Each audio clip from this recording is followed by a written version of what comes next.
We begin in the Gemara on Daf Ayin Vav Amud Beis. This is a continuation of the pasuk that was mentioned before regarding Daniel. This is actually Malach Gavriel speaking to Daniel, and he tells Daniel, don't be afraid. After you have fasted and you afflicted yourself, the Eibishter will listen to you. And then he says, Va'ani basi bidvarecha. I came in because of the words that I spoke about you. So it's these last words of the pasuk, Va'ani basi bidvarecha, that the Gemara will now explain. Mai va'ani basi bidvarecha. What does this mean? That he came in because of what he spoke about Daniel. Where was Malach Gavriel? Why was he outside? How did he enter in? So the Gemara here is going to bring the whole story, and it's going to quote many psukim in Yecheskel about what happened in that time period. So Hainu d'chsiv, this is what it says in Yecheskel. V'shivim ish mizikne beis Yisrael. There were 70 elders of Yidden. V'yezniyahu ben Shafan oimid b'seicham. Oimdim lefneim. Standing in front of them. V'ish miktarte b'yada. And they had k'teires. V'atar anan k'teires oile. And the k'teires is coming up from them.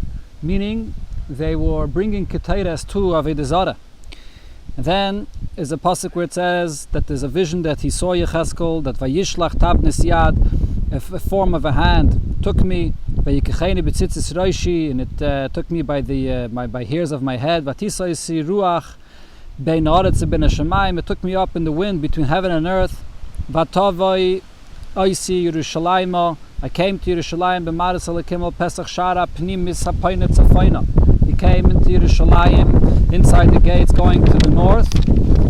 Asher Sham Moshev Samalakina. And there was the place where he saw in his nevuah Avodah Zarah that creates kina, jealousy between the Yidden and the Eibishter. That's so again, this is a nevuah of the Avodah Zarah that Yecheskel saw there in Yerushalayim. Then the Nevuah continues regarding the Avodah Zarah there, in the times that Yidden sinned. Vayavi Yisach Chatzah Beis Hashem Apnimis. He came inside the Chatzah the Beis Hamikdash. V'hinei Pesach Heichal Hashem Bein Ulam U'Bein HaMizbeach. The opening to the Heichal between the Ulam and the Mizbeach. Ke'esrim v'chamisha ish. There were 25 men there. Achereim El Heichal Hashem. Their backs were towards the Heichal. Upneim Keidma. And they were facing towards Mizrach. And they were bowing down towards the east to the sun, serving Avodah Zarah. So the Gemara explains this pasuk. If it says that they were facing towards Mizrach, isn't it self-understood that their backs was towards the Heichal, which is in the Ma'ariv side of the Azara? Why does the pasuk add that as well? Melamed, what this tells you is, they expose themselves, and they relieve themselves, facing their behinds towards the Eibishter. So now, after the Gemara brings all these psukim that shows how the Yidden sinned and served Avodah Zarah in such a terrible way, so the Eibishter tells Malach Mechal, Mechal sarcha umasecha. Mechal, your nation. Mechal is the malach of the Yidden, so your nation has sinned. Al malafonov. So Mechal says to the Eibishter, Rebbeinu shaleilam, Dayai latevim shebehem. Isn't it enough that the good ones, the tzaddikim amongst them, should save the Yidden? Amaloi, the Eibishter answered him, Ani seirif faisam vilatevim shebehem. I'm going to burn all of them, including the tzaddikim amongst them. Yad, immediately, Vayem Elish Levush Abadim, the Eibishter tells the Gavriel, which is always called as the man that wears the white linen garments. And Vayem tells him, Boyal Binois Legalgal El Tachas Lekruv, come between the galgal under the kruv. Umalech Hafanecha Gacha Leyesh, fill up your palms with coals of fire. Beinos Lekruvim, from between the kruvim. Uzroik Alayir, and throw it on the city of Yerushalayim. And it should come, the smoke should come up to my eyes. Miyad, immediately Gavriel went, Vayishlach HaKrov es yadai, and now the Krov took out, stretched out his hand, Mibeines lekruvim, from between the kruvim, Ela eish, to the fire, Ashebeines hakruvim, which is between the kruvim, Vayisa, Vayitain, El Chofnei, Levosh, Abadim, and the Krov placed the coals of fire into the hands of Gavriel. Vayikach, and he took it, Vayetze, and he went out. So as Gemara is soon going to point out, it wasn't done exactly the way the Eibishter told him to do it. The Eibishter told Gavriel to go directly and take the fire from between the kruvim, but instead one kruv went, took the fire from between there, gave it into the hands of Gavriel.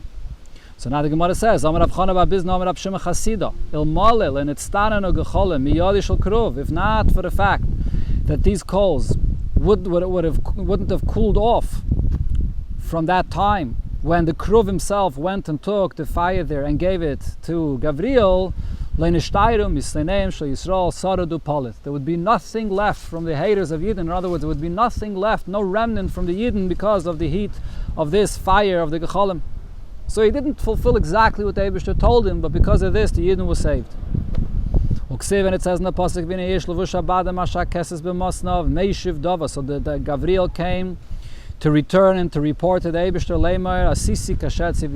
I fulfilled what you have commanded me to bring the fire on the city of Yerushalayim. Rabbi Yechanan said, at that time. So here we come back to the pasuk that it said before, that we see that Gavriel was taken outside. At that time, Gavriel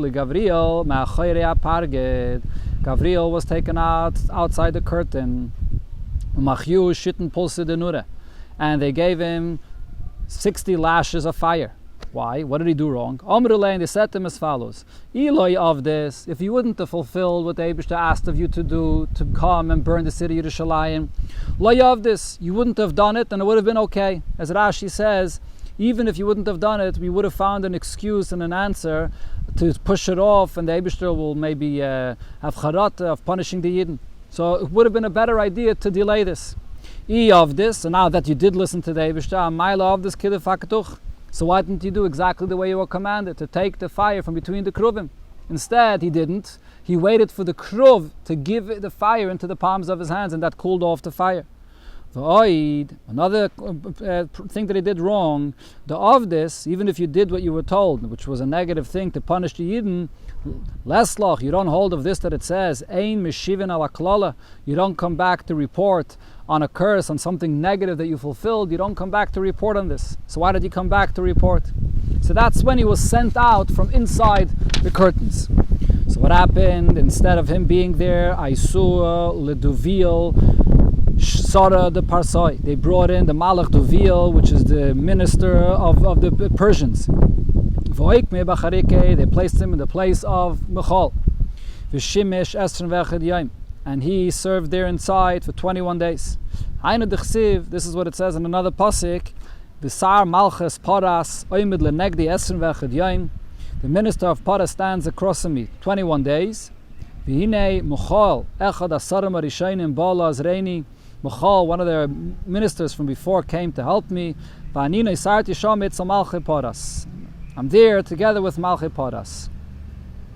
So Yavule, they gave to this Malach Duvil Esrim v'chad Malchi, 21 kingdoms, Uparvisa de Mashig, and also another area by the water for the Melucha of Paras, as Rashi says, a place where there are pearls over there.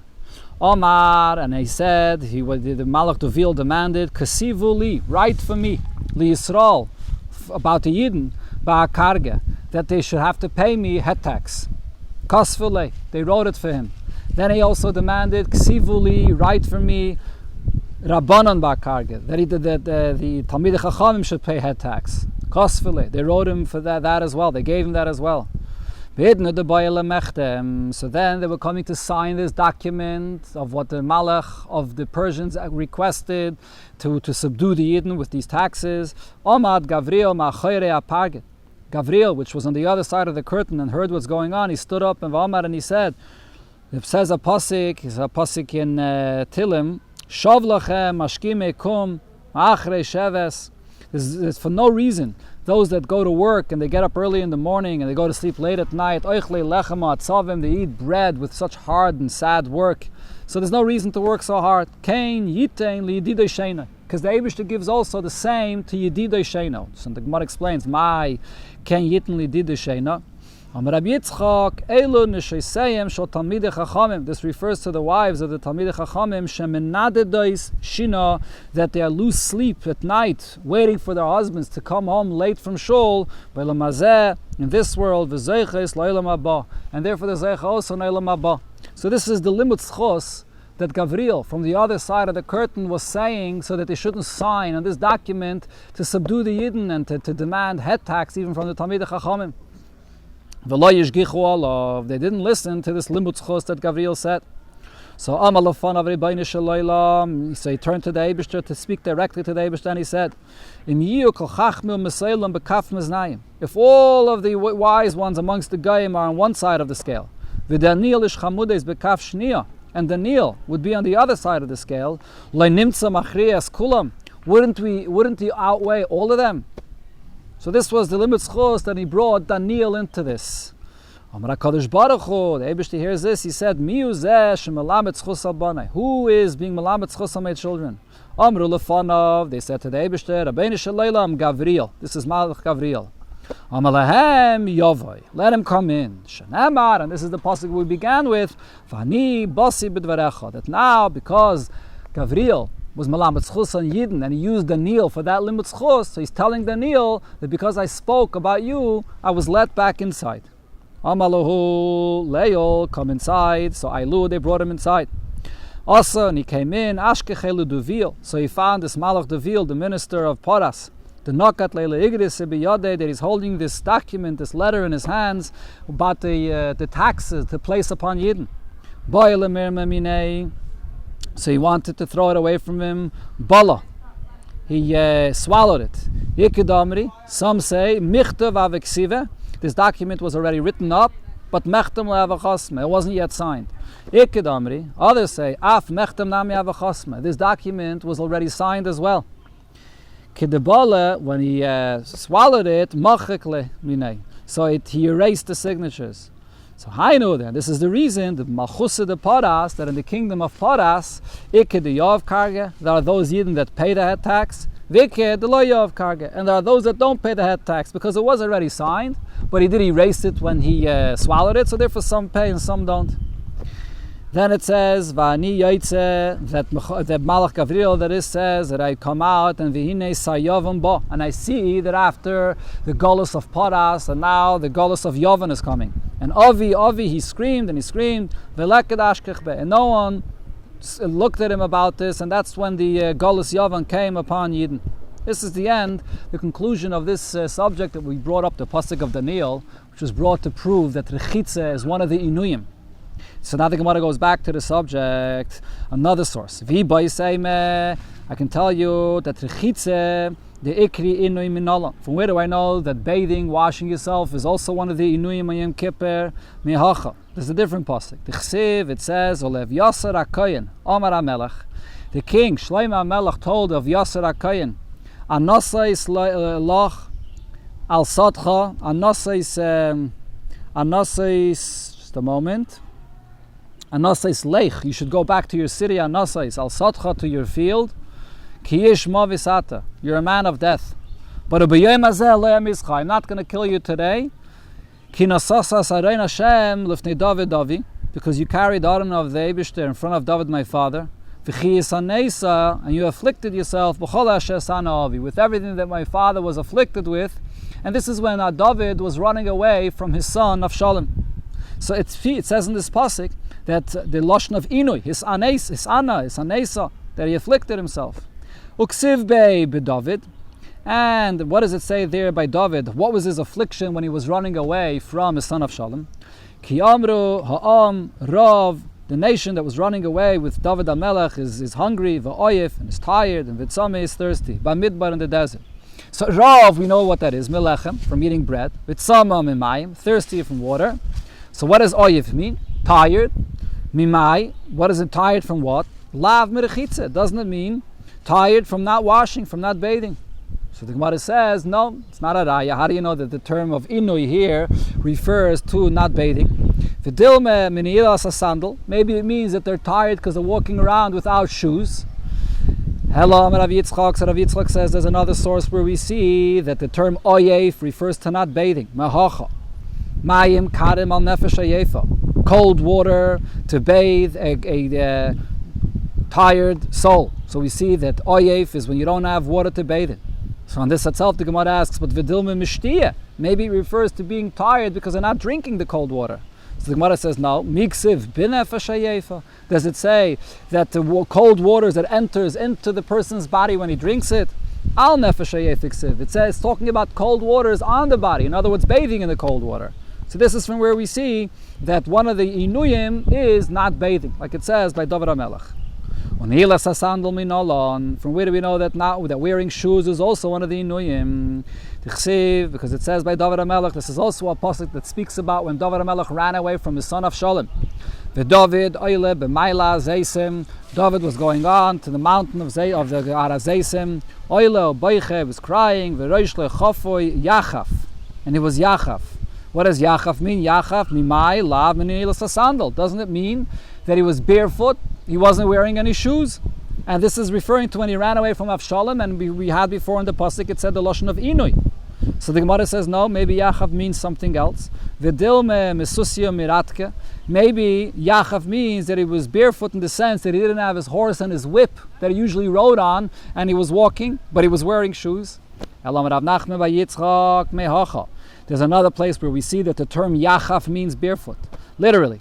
Because it says, Leichu fasachta asak me'al masnecha v'na'alcha tachleitz me'al raglecha. You'll take off the shoes from your feet. Uksiv, and it says there, Vayas kain. He did so. Haloich arim. He went undressed. V'yachaf. And he went Yachaf. Yachaf mimai, lav minilias sandal. Doesn't mean that he took off his shoes, like it said before, that he would take off his shoes from his feet. So I see over here that Yachav means literally barefoot. Fragt the Gemara, but ve'eme bimin olim hametulaim. Maybe Yachav means that he took off his regular shoes, but he was wearing torn shoes. And the Gemara proves this. If you're not going to interpret it this way, Arum Amish, when it says that he was undressed, does it mean that he was literally naked? Ella bebegodim bluyim. It means that he was wearing torn clothing. So Yachav also doesn't literally mean barefoot, but it means with torn shoes. So what's our source that the inui is not to wear shoes at all? There's another pasuk where I see that this is the meaning of Yachav.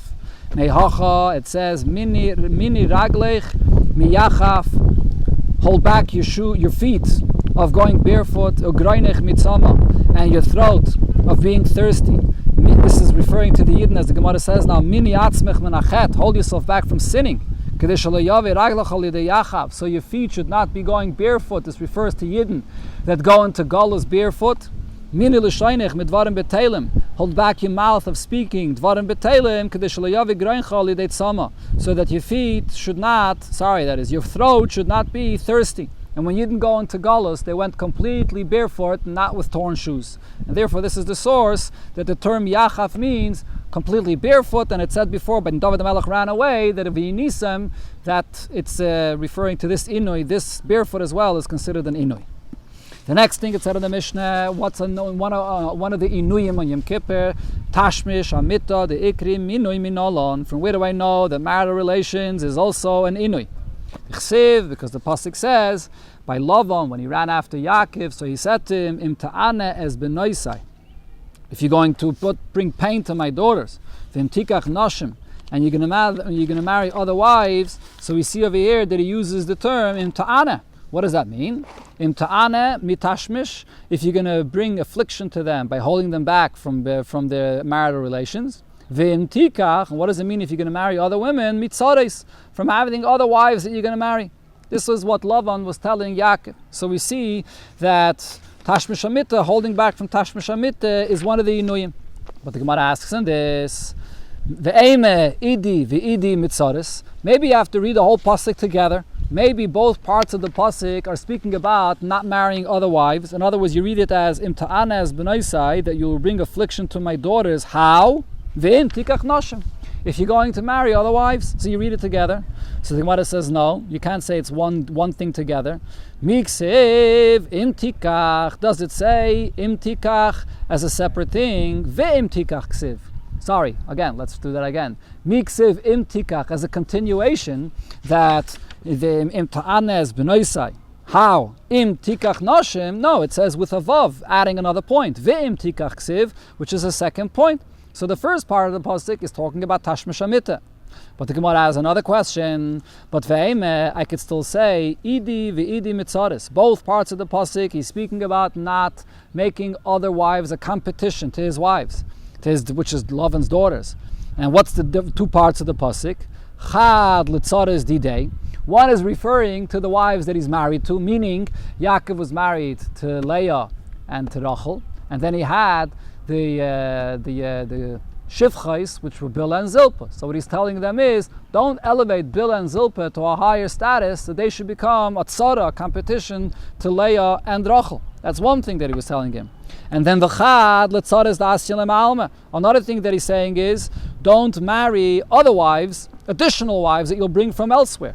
So it's 2 points, but both of them are talking about not making tzaras to the wives that he has, but not referring to Tashmish Amita. So the Gemara says, and the Gemara actually adds to this, Dum Yedim Tikach. According to this, both parts of the pasuk will be similar. So the Gemara answers, no. Miksiv, does it say in the pasuk, is the order in the pasuk Im Tikach v'Im Ta'ana? First Im Tikach and then Im Ta'ana? Im Ta'ana v'Im Tikach ksiv. The order is Im Ta'ana and then Im Tikach. So Rashi explains as follows. If you're warning someone not to do something, so first you warn something about something that's worse. Don't do something which is terrible, and then you warn him about something which is lighter. And so over here, if Lavan would be warning Yaakov, the first thing you should be warning him is about, don't marry other wives that you're not married to yet. And then he would add, not only that, even the wives that you have now, the ones that are shivches, don't elevate their status. So if we would say first, Im Tikach, Tikach would be referring to take new wives, to marry other wives, that's the harsher thing. If we would say that first, and then Im Ta'aneh, then we could say the pshat that we said. But it doesn't say that. It says Im Ta'aneh first, and then Im Tikach. So you can't say that he's first warning about a lighter thing, and then adding and warning even about a harsher thing, about not marrying other wives that he's not married to yet. So Rav Papa asks Abai a different question about this. But Hotashmish Gufei Ikri Inui, marital relations itself is referred to as an Inui, not holding back from it. It says by Chamoir, when he took Dinah, that he lay with her and he brought pain to her. So he answers him, over there, the pain was that once her desire was turned on, and then he held back from her the marital relations to continue, and that's the inui. It's one pshat. Another pshat that Rashi brings is that the inui was from a bia shalei kedarka. Other Rishonim say this as well. Now the Gemara brings other halachas b'nigeya to the inuyim on Yom Kippur. Tana Rabbanon, so regarding not bathing, we learned in Abraise, osel lirchayitz, miktzas gufay, kechol gufay. You're not allowed to even wash part of your body like you're not allowed to bathe your entire body. Now, if a person is dirty, is filthy, so then you're not washing for pleasure. You can wash as you usually do. You don't have to be concerned. In other words, the issur of inui, of not bathing, is for the purpose of pleasure, not to wash off dirt. If he was sick, your heart scabs on his head, he could also anoint himself as usual, and he doesn't have to be concerned. We learned by Menashe, a woman is allowed to wash one of her hands in water, in the morning that is, and she could serve bread to the children. So she doesn't have to be concerned. So as we'll see, she's washing her hands to get off the ruach ra that's on her hand. It was said about Shammai Zaken, he didn't want to do this. He was machmer. He didn't want to even wash even one hand to serve his children. The Gazrolov, they decreed upon him to show that it's allowed, that he must do so, that he should wash both of his hands to serve them. My time, why are we washing the hands in the morning? Because of the shed by the name of Shivse. This is a ruach ra that's on the hand. That's why we wash our hands. We learned in the Braise. Someone that's going to greet his father or his teacher to learn Torah. Someone that's greater than him. He could walk even on Yom Kippur, even if he's going in water up to his throat, and he doesn't have to be concerned. But now the question was asked, how about Harav Eitzel Talmud? If it's a teacher that's walking towards a student, so it's not the same kind of a mitzvah as a Talmud going to his teacher. Is he allowed to walk in the water on Yom Kippur? Toshema, the Gemara brings a raya, Dom Rav Yitzchak Bar Chane, Anoch Hazise Leziiri, I saw Ziiri on Yom Kippur, the Ozel Legabi Rav Chia Barashi Talmidei, that he went in water to Rav Chia Barashi, a student. But Ravashi says no, there's no raya because he reported the incident differently. Hahu Rav Chiya bar Ashi ave da'azal legabe deziri rabbe. It was actually Rav Chiya bar Ashi that was going in the water to Zeiri, his teacher. Now Rava shara lebnei Ever Yamina. Rava allowed the people from the city Ever Yamina lemever b'maya to go on Yom Kippur in water l'neture peire, even just to go and guard their fruits. Abai said to Rava, Tanya de Messiah, I have a braisa that's a raya for what you allowed. It says in the braisa, Shoymere Peiris, the ones that are going to guard the fruits, Oivrin at Savarim b'mayim. They are allowed to go across the water up to the throat. They don't have to be concerned. Rav Yosef Sharalul of Nei Beit Tarbu. Rav Yosef allowed the people from Bnei Tarbu lemevar b'mayet to pass through the water on Yom Kippur, lemeise lepirke, to come to the drosha, to hear the learning of Torah, but lemezel leisharilu, to return, go back home, to go through the water, that he didn't allow. Le'abaye, so Abaye said to him, Im kain at machshilon losid lovay. If so, you're going to cause them to stumble the next time, in the future. They're not going to want to come through the water if they're going to know that it's not allowed to go back. Ikidamri, others say that the story was in the reverse. Sharilu le'meisev, sharilu le'mezel. That he, Rav Yosef, allowed them to come, and he also allowed them to return in the water. So Abaye said to Rav Yosef, to come to hear the drosha, to learn Torah, it's a mitzvah, so l'chaya. That's for sure allowed. Lemezel, that is. But to return in the water, my time, why are you allowing them? So he answered them, not to stumble them in the future that they won't come. Rav Yudah v'Rav Shmuel be Rav Yudah have a kaima gude the nar papa. They were standing at the edge of the river, Mevre de Chatztad, across of this place Chatztad. V'havikoi Rami bar Papa ma'ach gise. So Rami bar Papa was on the other side. Ramaluhu kala, he screamed to them, Ma'al lemeve lemeisi legabaycho. Am I allowed to cross over to you, lemishal shmaita, to ask you a question in learning? This is on Yom Kippur, so he's allowed to go through the water. Rav Yehuda said, Rav Shmuel Damri Tarvayu. Rav and Shmuel both said, Oiver, you're allowed to pass through, but when you're wearing this cloak on your body, this is sort of like a talis that we wear today, so then don't take your hands out from under the talis, because then the talis all picks up on your shoulders, and then it would be like carrying it. You're not wearing it properly, you're not wrapping around with it properly, so then it'll be like carrying it. Ikedamri, others reported that the answer was given from Rav Shmuel bar Rav Yehuda. Amalei Rav Shmuel bar Rav Yehuda. Rav Shmuel bar Rav Yehuda is the one that answered, and he said, Tanina, that it was learned in Abraise, however you can pass through, don't take out your hands and pick up the talis. Maskefla Rav Yosef. Now Rav Yosef asks a question about what we were speaking about. Are you allowed to go through the water in Yom Kippur? And it was mentioned before to go through the water, even if the water comes up to your neck. So he asked the question, during the week, is a person allowed to put himself in danger and go through such waters? And there's a pasuk that says, and this is a nevuah regarding the waters that's going to come out of the Beis Hamikdash, La'asad Loveh. This is also a sugya in Shabbos. So it says there, Vayomad Elef Ba'ama, that he measured the distance of 1,000 amas in that water that was passing through. Vayavireni b'mayim, and over there in that area he passed through the water, Mei Afsiyim, water that comes up until the ankles. So from here we see Shemutalav ad Afsiyim. You're allowed to pass through the water that comes up to your ankles.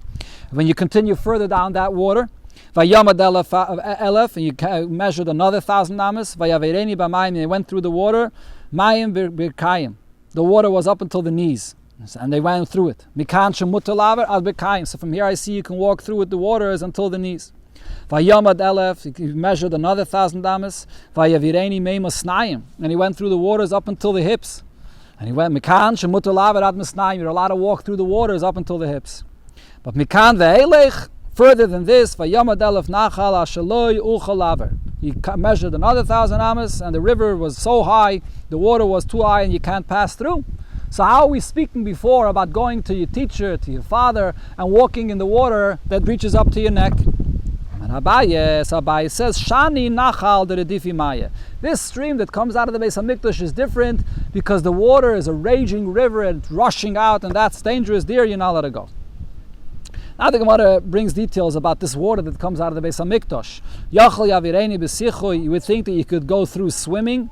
Talmud Laima, the pasuk there says, Ki go amayim mei sachu. The good water is very powerful, mei sachu. My mei sachu. Shiyute refers to swimming. Sheken kairin l'shayate sayacha. A person that swims is called sayacha. You can't even swim through it.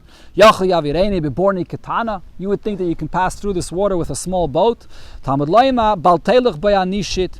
You can't even go through with a little boat.